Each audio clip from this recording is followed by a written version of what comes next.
नमस्कार मित्रों, आप सभी का मेरे YouTube चैनल जियो पॉलिटिक्स में स्वागत है। आजकल एक बहुत हॉट टॉपिक चल रहा है, बांग्लादेश में हिंदुओं पर अत्याचार। जी हाँ मित्रों, नवरात्रि की बात है।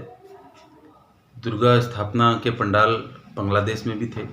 वहाँ पर किसी बात पर कुछ झगड़ा शुरू हुआ और देखते ही देखते झगड़ा ने दंगे का रूप ले लिया। ऐसी खबरें हैं कि बहुत सारे पंडाल नष्ट कर दिए गए, तोड़ फोड़ दिए गए और बहुत सारे लोगों की हत्याएं हुई और करीब 500 के ऊपर हिंदुओं के घर जला दिए गए।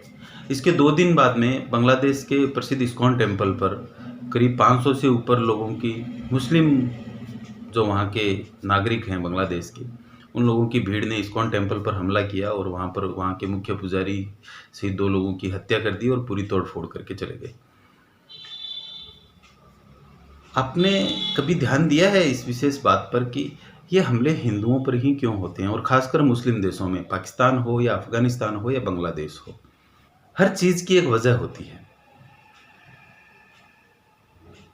हिंदुओं को हिंदुस्तान लेने के लिए तैयार बैठा है और उसके चारों तरफ जो पड़ोसी देश हैं, जो मुस्लिम कंट्री हैं, वो वहाँ के अल्पसंख्यक हो चुके हिंदुओं को भगाने में देरी नहीं कर रहे हैं। इसकी वजह क्या है? इसकी वजह है एक कानून, वेस्टेड प्रॉपर्टी एक्ट। जी हाँ दोस्तों, सबसे पहले ये कानून पाकिस्तान में 1960 में लागू किया गया था और वो कानून लागू किया गया था वहाँ के जो बंगाली मूल के लोग थे उनको भगाने के लिए। इस वेस्टेड प्रॉपर्टी एक्ट में ये प्रावधान है कि कोई भी अल्पसंख्यक उस प्रॉपर्टी को छोड़कर अगर चला जाता है और कोई दूसरा अगर ये साबित कर दे कि इस प्रॉपर्टी का मालिक ये देश छोड़कर जा चुका है, तो वो प्रॉपर्टी इस कानून के हिसाब से गवर्नमेंट अंडरटेक कर लेती है और उसको वहाँ के बहुसंख्यक समाज में बांट दिया जाता है। इसी कानून को धंधा बनाकर पाकिस्तान के लोगों ने मूल बंगाली लोग जो थे उनको वहाँ से भगाना शुरू किया था। 1971 में बांग्लादेश अलग हो गया। वही कानून बांग्लादेश में लागू हुआ और बांग्लादेश में वो कानून एग्जीक्यूट हुआ हिंदुओं पर, जो आज भी हो रहा है। मूलतः किसी को भगाया जाता है तो उसमें धर्म और मज़हब तो एक मुख्य कारण है ही, लेकिन इसके अलावा उसकी प्रॉपर्टी को हथियाना भी एक बड़ी वजह होती है।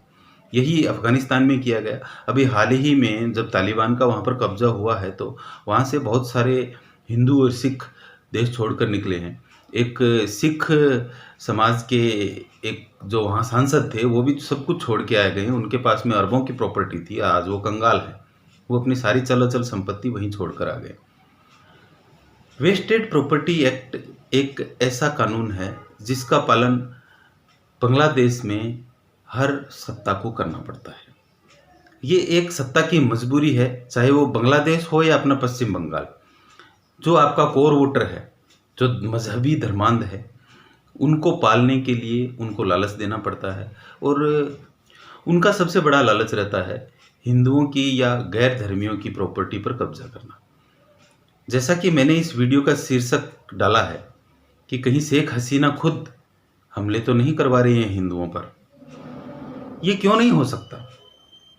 जब बांग्लादेश में नेशनलिस्ट पार्टी की सरकार थी तब भी उस पार्टी के वर्करों को इस एक्ट के द्वारा अधिग्रहित की गई प्रॉपर्टी में करीब 45% हिस्सा मिला था।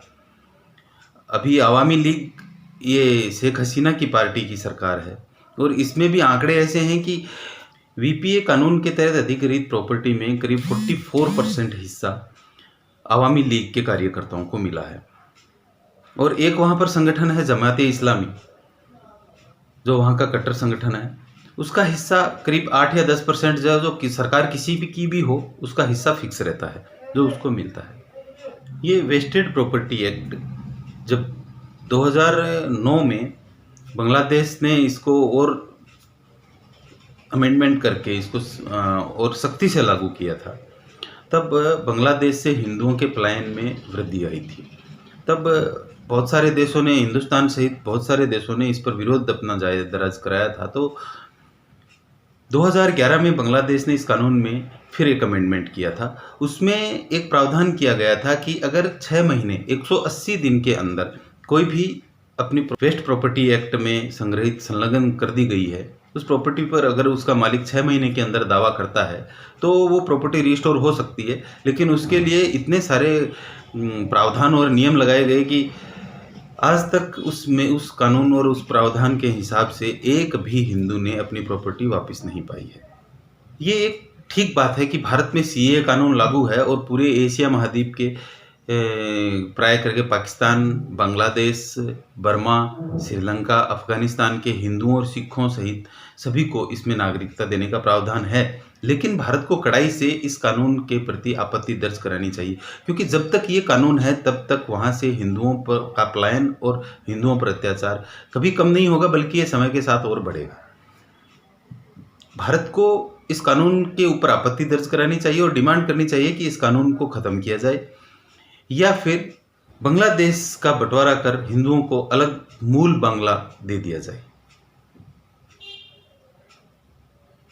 जब भारत का धर्म के आधार पर बंटवारा हो सकता है तो बांग्लादेश का क्यों नहीं? इंदिरा गांधी ने गलती करी थी, 1971 में ही बांग्लादेश को आज़ादी दी। उसके साथ में या तो बांग्लादेश को भारत का हिस्सा बनाया जाता या बांग्लादेश के 2 टुकड़े कर एक वहाँ के हिंदुओं को दिया जाता और एक वहाँ के मुस्लिमों को दिया जाता। जब तक किसी समस्या का मूल कारण खत्म नहीं किया जाता तब तक उस समस्या का समाधान होना संभव नहीं है। खबरें देखते रहिए, लेकिन एक कहावत है, रीडिंग बिटवीन द लाइंस, खबरों के पीछे की खबर को देखना ना भूलिए। देखते रहिए जियोपॉलिटिक्स।